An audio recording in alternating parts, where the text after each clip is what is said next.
In today's video, I'm going to teach you how to copy an API key from Sendgrid.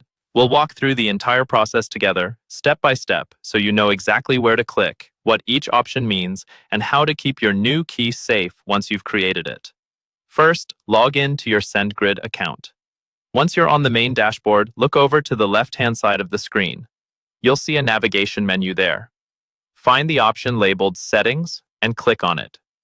When the Settings menu expands, look for API keys and select that. This is where you'll create and manage all of your Sendgrid API keys. On the API keys page, move your attention to the top right corner. You should see a button that says Create API Key. Go ahead and click that.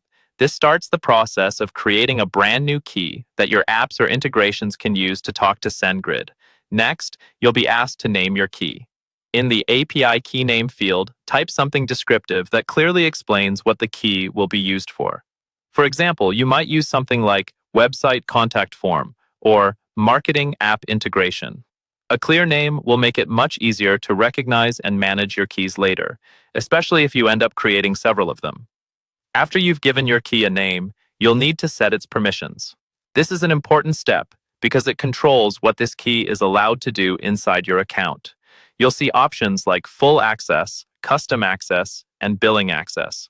Full Access means the key can access all parts of your account. This is powerful, so only use it if you truly need it.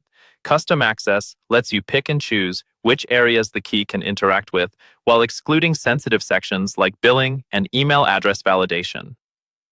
Billing Access is focused specifically on billing endpoints and is generally more relevant for advanced account management or larger organizations.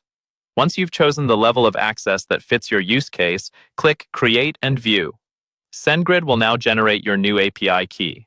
On the next screen, you'll see your API key displayed. This is the critical moment. The full key will be shown only once. Copy it right away and store it in a secure place, such as a reputable password manager or a secure vault. Do not share it publicly or commit it to version control. If you lose it, you'll have to create a new one, because Sendgrid will not show you the full key again for security reasons. And that's it. You've successfully created and copied your Sendgrid API key.